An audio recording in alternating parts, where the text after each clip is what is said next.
10th maths 2 चं जे चौथं चॅप्टर आहे जॉमेट्रिक कन्स्ट्रक्शन मराठीमध्ये भौमितिक रचना जवळपास दोन्ही मीडियम साठी हा व्हिडिओ कामाचा आहे.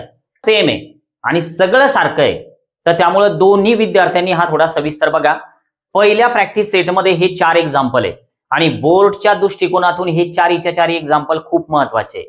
यामध्ये काही मेन डिफरन्स आहे. 4 पैकी या 4चे 4 एक्झाम्पल सेम नाही ते बघा. आता पहिलं जे एक्झाम्पल आहे यामध्ये आपल्याला 2 ट्रायंगल्स ड्रॉ करायचे सांगितलेले आहे. पहिला ट्रायंगल आहे ABC आणि दुसरा ट्रायंगल आहे LMN. तर हे दोन्ही ट्रायंगल आपल्याला आपल्या नोटबुकच्या पेजवर विथ पेन्सिल आपल्या कंपास मधलं साहित्य सगळं यूज करायचं आणि ड्रॉ करून दाखवायचे. पेन्सिल थोडी शार्प ठेवा.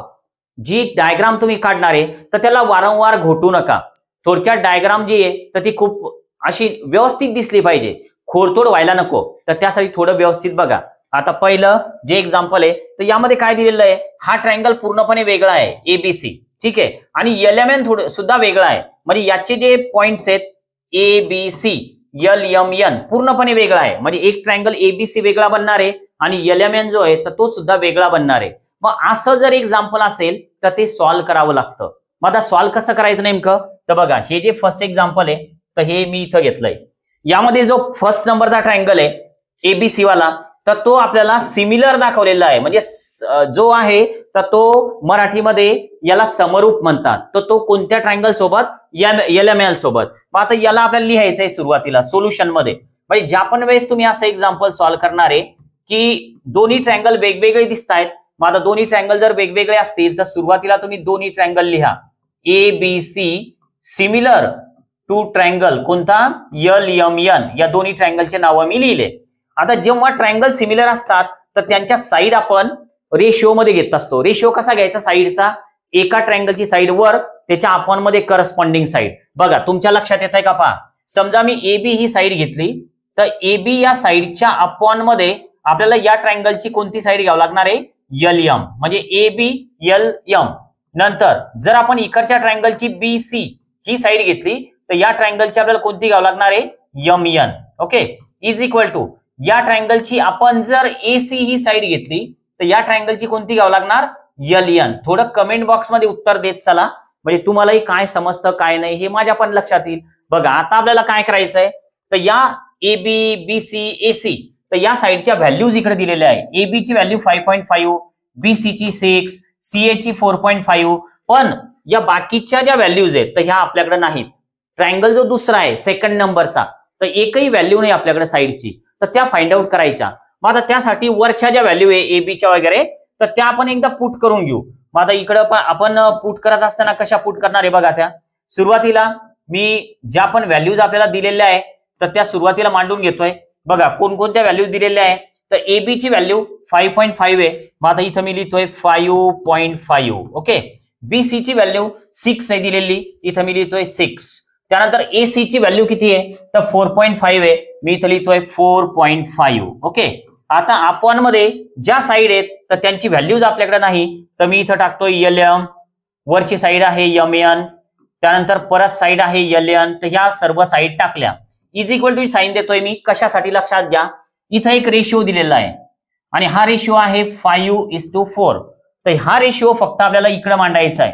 मग हा मांडत असताना या आपण घेतलेल्या सगळ्या रेशिओच्या सोबत हा रेशिओ मांडायचा आहे आपल्याला. मग आता इथं मी मांडतोय हा रेशिओ 5/4. कुठून घेतलाय मी लक्षात आलंय का. प्रत्येक एक्झाम्पल मध्ये असा रेशिओ असतो. यस किंवा नो कमेंट बॉक्स मध्ये सांगा लक्षात येत आहे का. आता बघा पुढची स्टेप, ज्यावेळेस आपल्याला LM करायचं तर काय करणार आहे आपण, 1 नंबरचा जो रेशिओ आहे तर तो सुरुवातीला घ्यायचा आहे.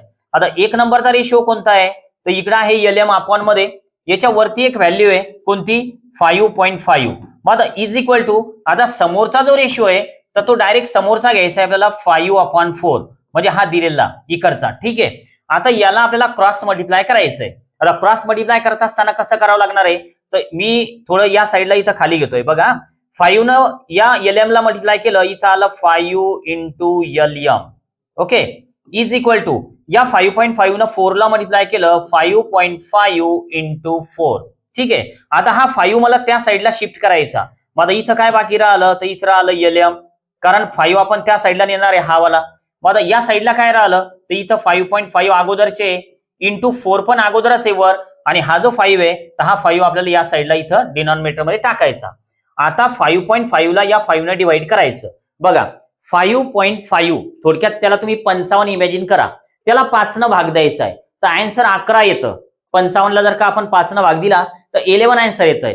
पण इथं 55 नसून 5.5 आहे तर त्यामुळे मी इथं LM मांडतोय. LM च्या खाली इथं 1.1 घेतोय, कारण 11चा भाग जर गेला 55 ला 5.5 ला 1.1 येणार आहे इंटू किती 4. आता हे 11 चौक 44 होत आहेत, पण आपल्याला इथं LM जो आहे तर तो आपण 44 न मांडताना एक पॉइंट मध्ये तर आपला आन्सर येत आहे 4.4 सेंटीमीटर. म्हणजे थोडक्यात एका साइडची व्हॅल्यू आपल्याला मिळाली की जी आहे 4.4 सेंटीमीटर. कोणत्या ट्रायंगलची व्हॅल्यू मिळाली एकदा कमेंट बॉक्स मध्ये रिप्लाय करा. कोणत्या ट्रायंगलची साइड आपण काढली ही सांगू शकता तुम्ही. आता बघा ही दुसरी साइड काढायची आपल्याला MN. आता नाव MN काढत असताना आपल्याला परत तेच घ्यायचं आहे. MN हा जो रेशिओ आहे तर तो याच्या सोबत कंपेअर आपल्याला इज इक्वल टू मध्ये मांडायचा. मग आता इथे मी मांडतोय 6. नंतर याच्या अपॉन मध्ये कोणती साइड आहे तर ती घेतोय. बघा याच्या अपॉन मध्ये काय MN. मग आता इथे MN घेतोय मी MN, म्हणजे सेकंड नंबरचा रेशिओ घेतलाय मी. इज इक्वल टू आता समोरचा जो रेशिओ आहे तर तो दिलेला हा वाला काय 5/4 तर हा घेतलाय. याला आपण आता क्रॉस मल्टिप्लाय करू जसं इथं केलं होतं त्याच पद्धतीनं. बघा 5 न MN ला मल्टिप्लाय केलं तर इथं मांडावं लागेल 5 into MN is equal to 6 न 4 ला मल्टिप्लाय केलं तर 6 इंटू 4. आता 5 ला त्या साईडला जाऊ देऊ. Therefore MN is equal to 6 into 4 किती होणार 24 अपॉन किती 5. मला याचा आन्सर सांगा बरं, हे किती यायला पाहिजे तर कमेंट बॉक्स मध्ये सांगा, रिप्लाय करा. याचा आन्सर किती यायला पाहिजे. जर आपण याचा आन्सर काढलं तर हे आपल्याला लगेच सांगता येऊ शकतं. 24 ला 5 न पूर्ण भाग जात नाही, पण पॉइंट मध्ये आन्सर येईल. पहिला भाग कितीचा जाईल तर 5 चौक 20 म्हणजे 4 चा भाग जाणार आहे. त्यानंतर परत 4 जो आहे तर तो रिमाइंडर राहील, बाकी राहील. जर आपण 0 घेतला तर हा परत 8 चा भाग जाईल. तर एवढं याचा आन्सर आलं पाहिजे. किती जणांचा आन्सर हे चाललेलं आहे नक्की मला सांगा. यस नो काही राहिलेलं होतं का तुमचं. ओके. आता बघा आपली एक साइड अजून काढायची राहिली. आपण कोणती काढली LM MN. आता एकच राहिली. कोणती साइड राहिली LN. तर LN कशी काढायची तर परत मी इकडे थोडं वरती घेतोय नाउन LN काढायची. आता आपल्याला तर ही LN साइड काढत असताना मी इथं घेतोय LN. ठीक आहे. आता वरती म्हणजे न्यूमरेटर मध्ये कोणता नंबर येतो 4.5 तर मी इथं घेतोय 4.5 इज इक्वल टू समोरचा आपला नेहमीचा जो रेशिओ होता 3 वेळेस घ्यायचा तर तो काय होता 5/4. इथे घेतोय मी 5/4. आता याला क्रॉस मल्टिप्लाय करणं गरजेचं आहे. आता क्रॉस मल्टिप्लाय करताना 5 into LN is equal to 4.5 into 4. आता हे 5 त्या साईडला आपण शिफ्ट करू. LN इज इक्वल टू कारण इकडे तर LN असं राहणार आहे. LN इज इक्वल टू आता हे LN च्या खाली LN घेतोय मी इज इक्वल टू 4.5 इंटू 4 की जे या साईडचे आणि अपॉन मध्ये 5. आता बघा एक जर तुम्ही लक्षात घेतलं तर 5च्या टेबलमध्ये म्हणजे 5च्या पाड्यामध्ये 45 येत आहेत. 9 45 होत आहेत. म्हणजे हा भाग जो आहे तर 45 ला दिला तर 9 चा भाग जाणार आहे. ओके. पण इथं 45 नसून पॉईंट द्यावं लागेल आणि इथं घ्यावं लागेल 0 म्हणजे 0.9 आणि इंटू किती आहे तिकडं 4. आता हा तुम्हाला गुणाकार करायचा, मल्टिप्लिकेशन करायचं आणि हे आन्सर किती येतं तर हे नक्की एकदा कमेंट बॉक्स मध्ये परत सांगा. किती आन्सर आलेलं आहे तुमचं हे बघा बरं. किती आन्सर येत आहे तर 9 4 9 चौक किती होतात 36. आता हे 36 आन्सर करेक्ट होईल का. मी जर 36च ठेवलं तर हे करेक्ट आहे का तर निश्चित नाही. तुम्ही नो चा रिप्लाय केलेला असेल. हे झालं 3.6. आता या ट्रायंगलच्या तिन्ही साइड आपल्याकडे आहे. आता आपल्याला हे दोन्ही ट्रायंगल कन्स्ट्रक्ट करायचे वेगवेगळे. ABC वेगळा काढायचा आणि LMN वेगळा काढायचा. तर तो कसा काढायचा लक्षात घ्या. आता समजा आपल्याला ABC काढायचा. आपल्याला कंपास मधलं जे पण साहित्य आहे जे तुम्हाला स्क्रीनवर दिसतंय तर त्यापैकी पहिलं लागणार काय रुलर स्केल लागणार आपल्याला. ठीक आहे. मग आता यामध्ये आपण सुरुवातीला जो ट्रायंगल काढणार आहे तर तो ABC काढणार आहे. आता ABC मध्ये जर आपण एक विचार केला तर ट्रायंगल बनताना ABC म्हणजे BC बेस बनतो. A वरती जातो व्हर्टेक्स ABC BC बेस बनणार आहे. तर BC सुरुवातीला काढून घेऊ. किती BC 6. मग आता 6 का सेंटीमीटर काढताना काय करायचं बघा. आता ही जे रुलर आहे तर हे या ठिकाणी मी व्यवस्थित ठेवलंय. ठीक आहे. आता या स्केलवर आपल्याला 6 सेंटीमीटरचा एक सेगमेंट सुरुवातीला ड्रॉ करायचा. मग आता मी 6 सेंटीमीटरचा सेगमेंट घेतोय. 0 पासून स्टार्ट करायचं, 6 पर्यंत यायचं, याला स्टॉप करायचं. ठीक आहे. आता हे 6 सेंटीमीटर मी जे घेतलंय तर याला मी नाव देणार आहे. तर हा हे बेस, तर याला मी घेतोय BC. BC is the base of first triangle. आणि हे किती सेंटीमीटर घेतलंय आपण? 6 सेंटीमीटर. मराठी मीडियम वाल्यांनी 6 सेंटीमीटर काढायचं मराठीमध्ये सेमी. ठीक आहे. आता आपल्याला दुसरी जी साइड आहे तर ती AB काढायची. तर AB किती? 5.5. तर आता ही AB आता कशी काढायची? तर रुलरनं काढता येईल का, स्केलनं? नाही. मग आता यासाठी आपल्याला कंपास मधला जो साहित्य आहे की ज्याला आपण कंपास हे या ठिकाणी यूज करणार आहे 5.5. मग आता हे स्टील एंड आपण इथं 0 वर घेऊ सुरुवातीला. ओके. आणि याला 5.5 पर्यंत नेऊ. मग आता 5.5 पर्यंत तुम्ही तुमच्या कंपास मध्ये याला व्यवस्थित घ्याल तर स्टील एंड व्यवस्थित ठेवलं. आता आपल्याला एक आर्क काढायचा आहे. ठीक आहे. आता आर्क काढत असताना जास्त एकदम दूरही काढू नका, कारण हे आर्क एकमेकांना इंटरसेक्ट झाले पाहिजे. मी आता एक आर्क या पद्धतीने या ठिकाणी ड्रॉ करून घेतला. याचं काम संपलं एबीचं. आता अजून कोणता सेगमेंट काढायचा राहिला लक्षात घ्या. आपण AB काढला, BC काढला. आता काय काढायचा? CA. किती? 4.5. आता हा 4.5 नेमका कसा घ्यायचा? तर आपली ही पद्धत नेहमीची.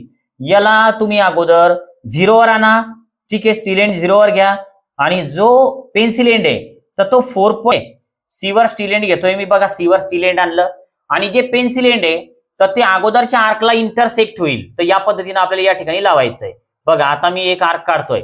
आता काय झालं, तुमचंही असं होऊ शकतं की आर्क एकमेकांना इंटरसेक्ट झालेत का नाही. मग अगोदरचा आर्क आपल्याला वाढवणं आहे. मग आता तो हाताने वाढवून द्यायचा नाही. तर तुम्ही जे अगोदरचं डिस्टन्स घेतलेलं होतं किती होतं ते 5.5. तर ते परत एकदा नव्याने घ्यावं लागणार आहे, कारण तो आर्क वाढवायचं काम पडणार आहे. मग आता हे 5.5 परत घेतोय मी. पहिल्या एवढं डिस्टन्स 5.5 इथं आणतोय मी B वर, कारण आपल्याला पहिला जो आर्क आहे तर तो इन्क्रीज करावा लागणार, तेव्हाच तो इंटरसेक्ट होईल अगोदरच्या आपण आत्ता काढलेल्या आर्कला. बघा, आता हे इथं ठेवलंय मी. आता हा आर्क जो आहे तर हा इथे इंटरसेक्ट होतोय बघा. ओके. तर हे एकमेकांना इंटरसेक्ट झालेत आर्क. ठीक आहे. आता ज्यावेळेस असं होणार आहे, आता हे एकमेकांना इंटरसेक्ट झालेले आहे, तर आपण काय करूया, तर आता स्केलच्या साहाय्यानं ह्या ज्या रेषा आहेत ह्या कंप्लीट करून घेऊ. कशा कंप्लीट करायच्या बघा. एक सेगमेंट ड्रॉ करतोय मी. असा एक सेगमेंट ड्रॉ केला आणि नंतर मग याला इथं रेचा एक सिम्बॉल देऊन टाकला. हा एक रे काढला मी. आता C मधून सुद्धा आपल्याला असाच काढायचा आहे. आता ही स्केल अशी लावल्याच्या नंतर परत आपण एक रे असा ड्रॉ करणार आहे. सुरुवातीला हे असं सेगमेंट काढला आणि यावरती याला रेचा एक सिम्बॉल देऊन टाकला. हा पॉइंट कोणता झाला? A. ठीक आहे. आता यावर आपल्याला जे मेजरमेंट आहे तर ते लिहिणं आवश्यक आहे. हे किती घेतलं होतं आपण? 5.5 सेंटीमीटर आणि हे 4.5 सेंटीमीटर. आता आपला हा एक ट्रायंगल आपण ड्रॉ केला. तुम्ही आता अशा पद्धतीनंच LMN हा ट्रायंगल याच्या साईडला ड्रॉ करायचा आणि डायग्राम नेमकी कशी निघते तर ते मला नक्की सांगाल. ठीक आहे. कारण दोन्ही ट्रायंगल सोबत सोबत दिसले पाहिजे कन्स्ट्रक्शन केलेले. आणि हे जे अगोदरचं आहे तर हे तर तुम्हाला समजलेलं असेलच. आता आपण नेक्स्ट एक्झाम्पल घेऊया की आपण जो प्रॅक्टिस सेट 4.1 घेतोय 10वीचा, तर त्यामध्ये फर्स्ट एक्झाम्पल तर आपण बघितलं की जे सॉल्व्ह करावं लागतं रेशो घेऊन साइडचा. पण आता हे एक्झाम्पल बघा, ट्रायंगल PQR आणि ट्रायंगल LTR. तर यामध्ये R हा जो पॉइंट आहे व्हर्टेक्स आहे की जो दोन्ही ट्रायंगल मध्ये कॉमन आलेला आहे. मग आता हे एक्झाम्पल सॉल्व्ह करत असताना नेमकं कसं करावं लागतं तर हे एकदा आपण बघून घेऊ. काय करायचं बघा, हे एक्झाम्पल सॉल्व्ह करणं म्हणजे खूप सोपा विषय आहे. म्हणजे जास्त आपल्याला कॅल्क्युलेशन सुद्धा करायचे काम नाही. आपण एकदा सेकंड नंबरचा जे एक्झाम्पल आहे तर ते व्यवस्थित या ठिकाणी स्क्रीनवर घेऊया. तर आपण काय करू, PQR या ट्रायंगलच्या तिन्ही साइड आपल्याकडे गिव्हन आहे. तर आपण अगोदर PQR हा ट्रायंगल कन्स्ट्रक्ट करून घेऊ. मग आता कॉमन पॉइंटचा विचार सुरुवातीला करायचा असतो. आता कॉमन पॉइंटचा विचार करत असताना R जो पॉइंट आहे तर या PQ या साइडमध्ये आलेला नाही, पण QR या साइडमध्ये आलेला आहे R हा पॉइंट. त्यानंतर PR या साइडमध्ये पण R हा पॉइंट आलेला दिसतो. तर यापैकी आता ही जी PR ही साइड आहे तर ही पण घेतली तरी चालते, काही प्रॉब्लेम नाही. मग आता PR साइड घेत असताना आपल्याला ड्रॉ करायची ती. ठीक आहे. कशी ड्रॉ करायची लक्षात घ्या. आपण स्केलच्या साहाय्याने ही साइड ड्रॉ करणार आहे. इथं मी ही स्केल अशी ठेवतोय. आता PR साइड ड्रॉ करायची तर 4.8 एवढा सेगमेंट आपल्याला या ठिकाणी काढावं लागणार आहे. मग आता मी हे 4.8 घेतोय. ठीक आहे. 4.8 घेऊन या ठिकाणी मी हे थांबतोय. बघा, 4.8 पर्यंत आणलंय मी आणि हे स्टॉप केलं. हे 4.8चा हा सेगमेंट झाला. आता याला नाव देत असताना एक काळजी घ्यायची की तुम्हाला आर जो पॉइंट आहे कॉमन पॉइंट, तर तो या साईडला येऊ द्या, कारण कॉमन पॉइंट या साईडला आलं म्हणजे एक्झाम्पल सॉल्व्ह करण्याला सोपं जातं. आणि या ठिकाणी मी पी घेतोय, म्हणजे थोडक्यात आपण पी आर हा एक सेगमेंट काढला. आता हे तर झालं आपलं, ठीक आहे. आता आपण हे क्यू आर काढू. आता क्यू आर काढत असताना 5.4 एवढं डिस्टन्स घ्यायचंय आपल्याला. तर त्यासाठी आता आपल्याला कंपास लागणार आहे 5.4 एवढं डिस्टन्स घेण्यासाठी. बघा हे स्टील एंड मी 0 वर घेतोय, ओके, आणि जे पेन्सिल एंड आहे तर ते 5.4 पर्यंत नेतोय. बघा 5.4. आता काय करायचं, क्यू आर काढायचंय आपल्याला. तर त्यामुळं आपल्याला हा जो स्टील एंड आहे तर हा आर वर ठेवावा लागेल, कारण क्यू पॉइंट नाही आपल्याकडे पण आर आहे. मग आता आर वर स्टील एंड घेऊया आपण एकदा. तर एक आर्क या ठिकाणी ड्रॉ करायचा. आता आर्क ड्रॉ करत असताना कसा आर्क ड्रॉ करणार आहे बघा आपण. हे बघा आता हा एक आर्क ड्रॉ झाला. जास्त मोठाही काढू नका, जास्त छोटाही काढू नका. एक आर्क आपण ड्रॉ केला, ही साइड संपली आपली. आता राहिलं पी क्यू किती 4.2. मग आता 4.2 डिस्टन्स घ्यायचं पुन्हा पेन्सिल एंड आणि स्टील एंड मध्ये. मग आता 4.2 0 वर आणा स्टील एंड आणि पेन्सिल एंड आणि स्टील एंड यामध्ये 4.2 डिस्टन्स घेणार आपण. पी क्यू काढायचा, तर पी पॉइंट आहे आपल्याकडं, तर स्टील एंड मी पी वर आणतोय. हे अशा पद्धतीने मी या ठिकाणी प्लेस केलंय. आता आपल्याला एक आर्क काढायचा पुन्हा. बघा हा असा एक आर्क निघाला, याचं काम संपलं. आता हा जो पॉइंट आपल्याला मिळाला, तर हा पॉइंट कोणता मिळालेला आहे आपल्याला लक्षात आला असेल तुमच्या. कोणता पॉइंट या कमेंट बॉक्स मध्ये सांगा, कोणता पॉइंट क्यू, कारण हा ट्रायंगल पी क्यू आर आपल्याला दिलेला आहे, तर तो सुरुवातीला आपण काढतोय. आता स्केलनं फक्त आपल्याला हे एकमेकांसोबत जॉईन करून द्यायचे. हे जॉईन करत असताना जे पण रे तुम्ही काढताय तर ते थोडं वर जाऊ द्या, कारण याचं काम पडणार आहे. कारण दुसरा ट्रायंगल काढायचा आहे आपल्याला अजून. तर हा एक रे काढला मी. आता असाच एक दुसरा पण रे काढायचा आहे. हा दुसरा रे आपण या ठिकाणी काढतोय. तर हा सेकंड नंबरचा रे सुद्धा आपला काढून झाला. तर आता हा ट्रायंगल बनला आपला कोणता पी क्यू आर. याचे मेजरमेंट आपण नंतर लिहूया. पण आता प्रश्न काय येतो की सर एलटीआर नेमका कसा काढायचा. तर एलटीआर काढत असताना काय करायचं बघा. आता इथं आर पासून आपल्याला एक रे ड्रॉ करायचा आहे. आता हा रे ड्रॉ करत असताना एक ॲक्यूट अँगल बनला पाहिजे. तर अशा पद्धतीने रे ड्रॉ करा, म्हणजे लघुकोन, ठीक आहे. आता हा रे यामध्ये मी अशा पद्धतीने ड्रॉ करतोय. आणि तुम्हाला समजावं तर यासाठी मी कलर यूज करतोय. तुम्हाला कलर पेन वगैरे हे काढायचं नाही, तुम्हाला हे पेन्सिलनं ड्रॉ करायचं. बघा मी एक रे असा काढला, ठीक आहे. हे काही मोजून घेतलेलं नाही मी, फक्त रे काढून टाकला. आता काय करायचं, रेशिओ बघायचा आणि रेशिओ मध्ये जो नंबर मोठा आहे तर तेवढे आर्क आपल्याला या रेवर काढायचे. मग आता सर ते कसे काढायचे आर्क नेमके, तर बघा हे जे स्टील एंड आहे तर हे आर वर आणायचं अगोदर, ओके. पेन्सिल एंड आणि स्टील एंड मध्ये थोडं डिस्टन्स घ्यायचं. मग ते नेमकं किती घ्यायचं, तर आपल्याला 4 आर्क काढायचे, कारण त्यामध्ये मोठा नंबर किती आलेला आहे 4 आलेला आहे. आता 4 आर्क जर का आपल्याला काढायचे तर थोडं डिस्टन्स घ्या, मोजायचं काम नाही त्या डिस्टन्सला की मग सर 5 सेंटीमीटर घेऊ का 8 सेंटीमीटर घेऊ का, असं काय नाही. बघा आता हे मी या ठिकाणी असं केलंय. आता आपल्याला आर्क काढायचा आहे, तर आर्क काढत असताना आपण फक्त यावर हे असा एक छोटासा आर्क काढणार आहे. बघा हा एक आर्क निघाला. आता परत जो सेकंड आर्क आपण काढणार आहे, तर सेकंड आर्क साठी हे जे स्टील एंड आहे तर तो जो नवीन आर्क आपण बनवलेला आहे तर तिथं न्यायचं स्टील एंड आणि परत एक आर्क काढायचा. बघा हा सेकंड आर्क निघाला आपला, लक्षात येत आहे. परत स्टील एंड इथं घ्यायचं, परत एक आर्क काढायचा. मग आता हे परत एक आर्क काढलाय मी, टोटल 3 आर्क झालेत माझे.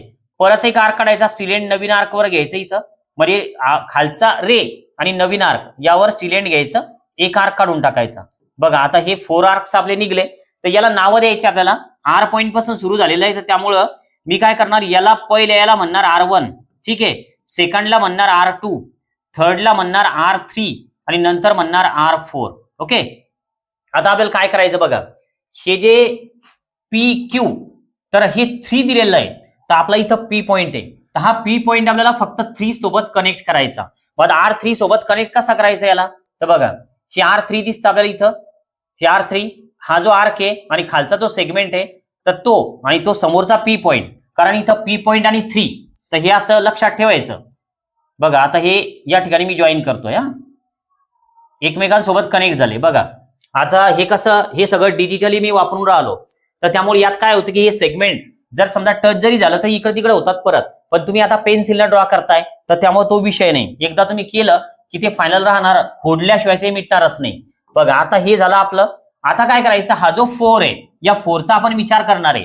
आता हे R4 आहे इकडं, तर R4 आपल्याला इकडे जॉईन करावं लागणार आहे. तर ते कसं करायचं बघा, हा RP आपल्याला वाढवून द्यायचा आहे. आता वाढवायचा कसा नेमका, किती वाढवायचा सर, तर तो आपण किती पण वाढवू शकतो. फक्त हे वाढवून द्यायचं स्केल ठेवून इथं.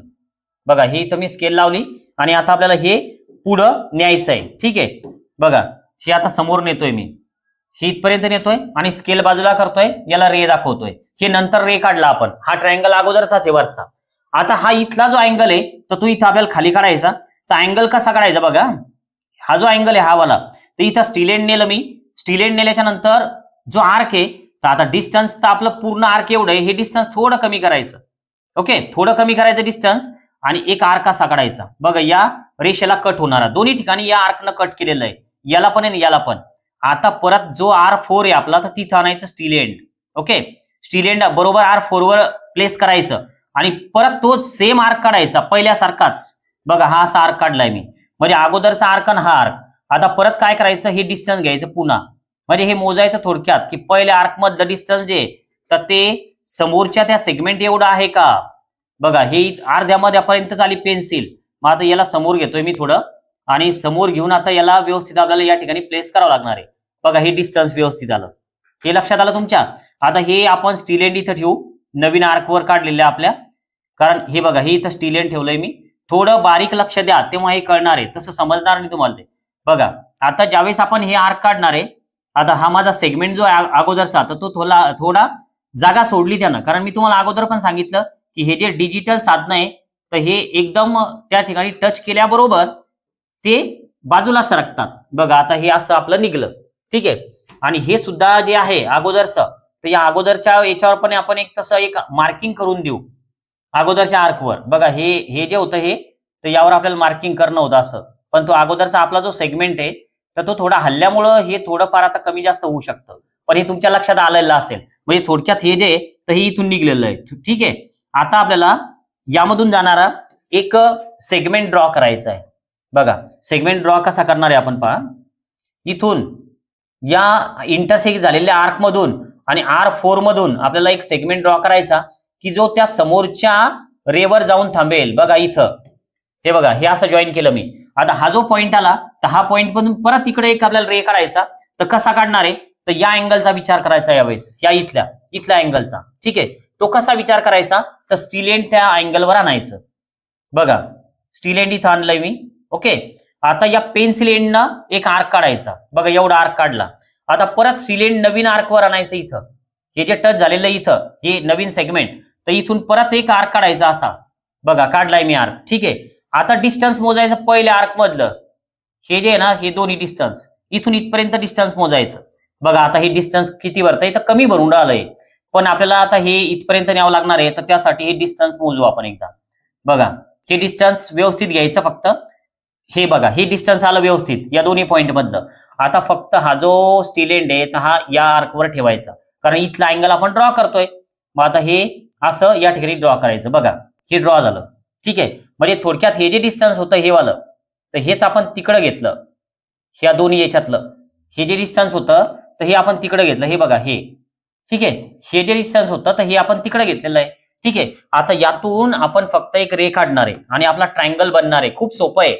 बघा यामधून आपल्याला एक रे जो काढायचा आहे तर तो या दोन्ही इंटरसेक्ट झालेल्या आर्क मधून जायला पाहिजे. बघा हे असं हे आलं इथं. ठीक आहे, आता ट्रायंगल बनला बघा दुसरा आपण. मग आता याला कसं नाव द्यायचं, काय करायचं नेमकं, तुमच्या लगेच लक्षात येऊन जाईल ते. बघा लक्ष द्या थोडं. बघा आता हा कोणता PQR हा ट्रायंगल बनला. आता हा कोणता LTR, मग मी इथं घेतो L, इथं घेतोय T आणि हा कोणता आला R, म्हणजे दोन ट्रायंगल झाले PQR LTR. आता हे एक्झाम्पल तर आपलं संपलं, तर याच पद्धतीचं चौथं एक्झाम्पल आहे, तर ते पण सॉल्व्ह करून बघाल. ओके.